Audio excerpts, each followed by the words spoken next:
Nerthania, a world divided by the core energy of the planet. The tectonical plates destroyed, the world shattered.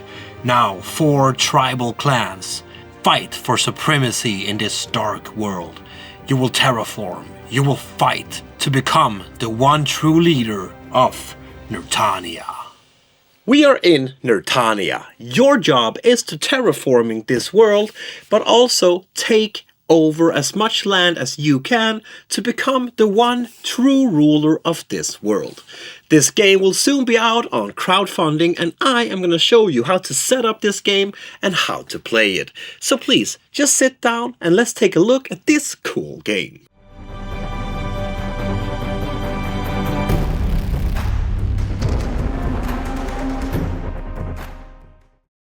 We first need to place out the big board in the center of the table. And then we need to place all of these land tiles on them, as you see here. To know where we should put these land tiles, we need to draw 12 of these area cards. And as you can see here, it is marked up where you should put a tile. On each place where you should not put a tile, you need to mark them up with dice for now. So you know that you should not put anything on that spot. But on the other ones, you need to put a land tile. All of these land tiles are marked up with numbers, so you easily can see which tile fits in which spot. Just be aware, because these tiles also have some tiles with mountains on them, and you should not use them now.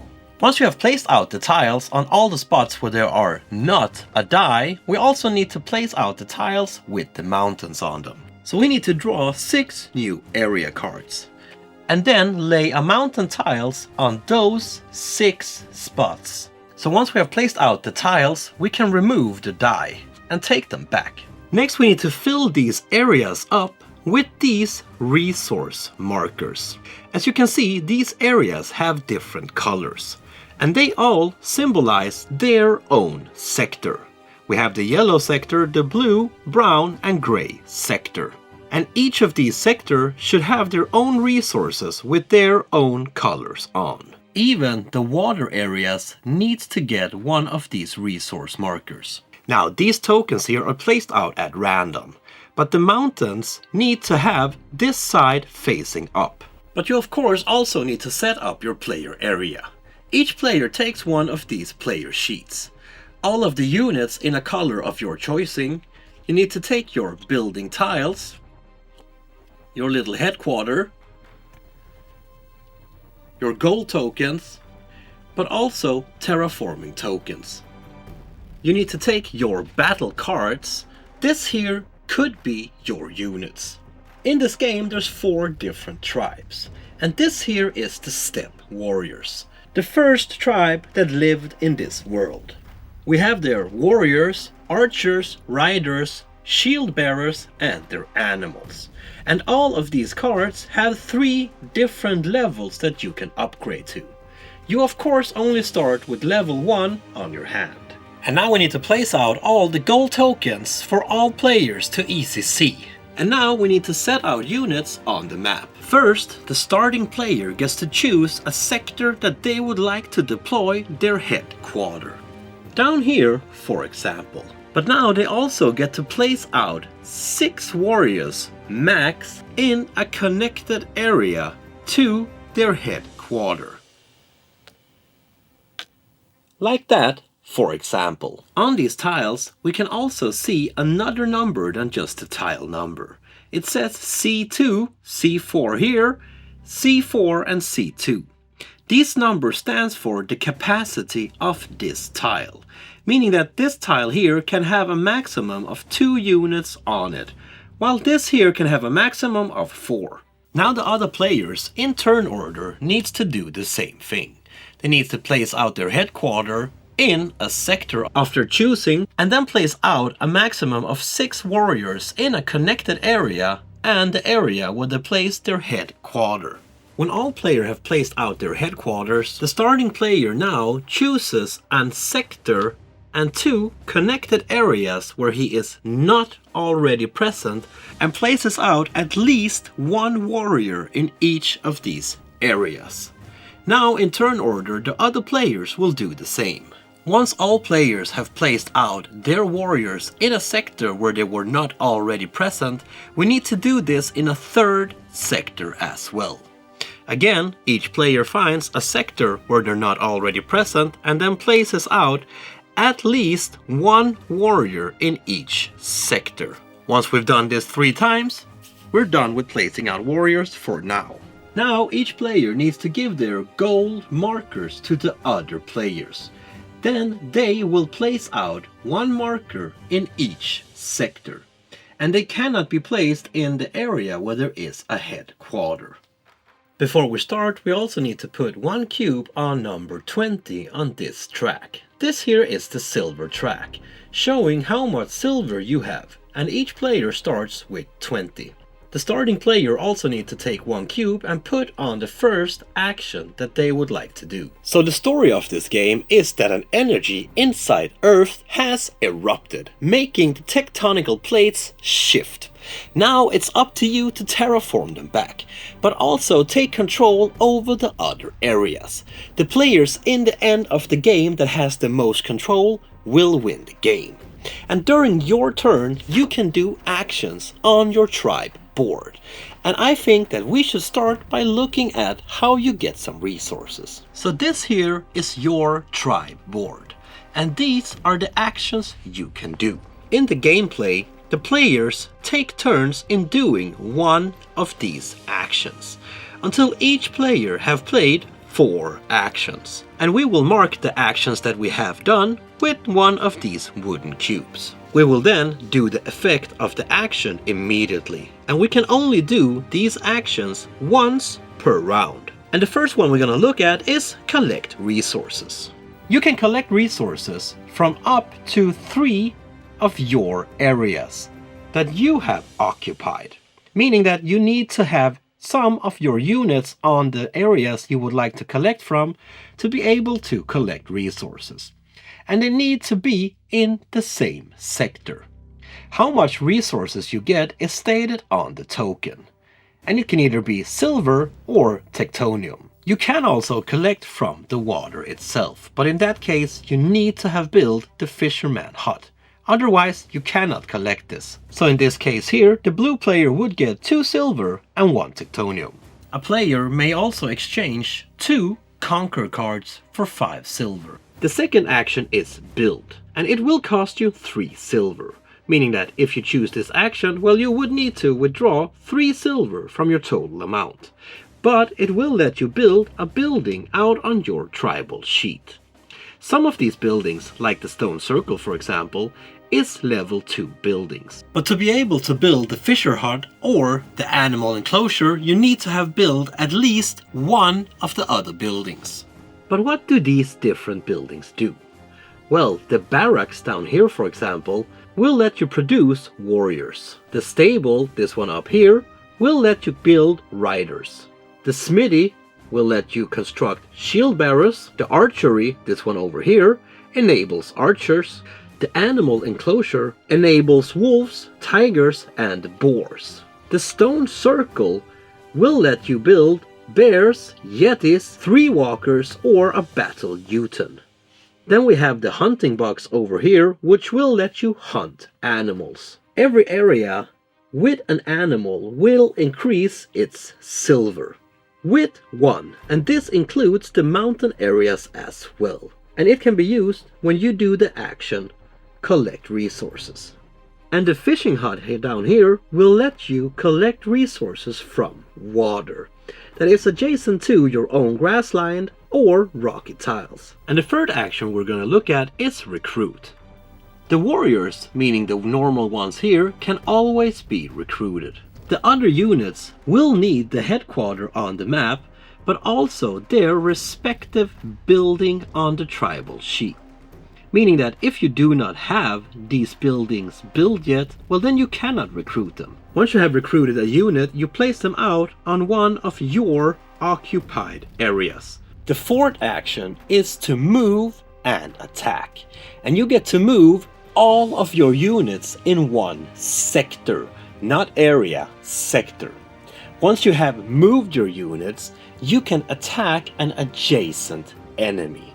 All units has a range of movement that can be seen in the top left corner of that unit's card. So when you move out on the different areas, well, it's quite simple. You first need to see how many steps the units can move, and then simply move them that amount of steps. Now, if you want to, well, then you can attack an adjacent enemy on an adjacent area. If we start by looking at the warrior, we can see that he actually gets to re-roll one warrior die on level 1. But on level 2, he gets to roll one more warrior die, and on level 3, he gets to add a shield. And this is the way these cards works. Depending on which unit you are using, they will of course have different abilities, which will give them extra die, extra movement, rerolls, and so on. And if or when you go into battle, you get to use these cards. But you only get to use the cards of the units that are in the battle. So in this case here, the red attacker has 2 warriors and 2 riders, meaning that they can use the cards representing the warrior and the rider. Just as the defender, the yellow one, gets to use their unit cards as well to defend themselves. So now it's time for us to roll the die of our units to be able to attack. And which die we get to roll is represented by the color in the top left corner, meaning that the warriors will roll a red die, while the riders will roll a blue die, archers a green die, and again warriors with a red die. Now depending on which result we roll, different things will of course happen. And here we have the different results that you can roll. These two here, the bow and the axe, means that your opponent must take 1 strike. The double axe means that your opponent must take 2 strikes. The shield means that you prevent 1 enemy strike. The retreat will give you the option to retreat 1 of your own units. Reinforcements means that you have the option to bring 1 unit into the battle area. And panic will cause the immediate retreat of 1 of your enemy's units. If you get any panics attacks, these are taken care of first, meaning that 1 of your enemy units needs to go. Next we need to resolve any reinforcements. Now these will let you bring a unit into the battle area from an adjacent area. And now we get to roll a battle die from them as well. If we again would get 1 reinforcement symbol, well, they would not become effective. Once we have resolved the die, this is when we start to use the cards and use any actions on the cards themselves. Once we have played the cards, we would then attack and defense. And once we have done that, we can choose if we would like to use any retreat result, retreating from the battle. The retreat is done to an adjacent area next to where the battle happens, meaning that they simply take 1 step out of the battle.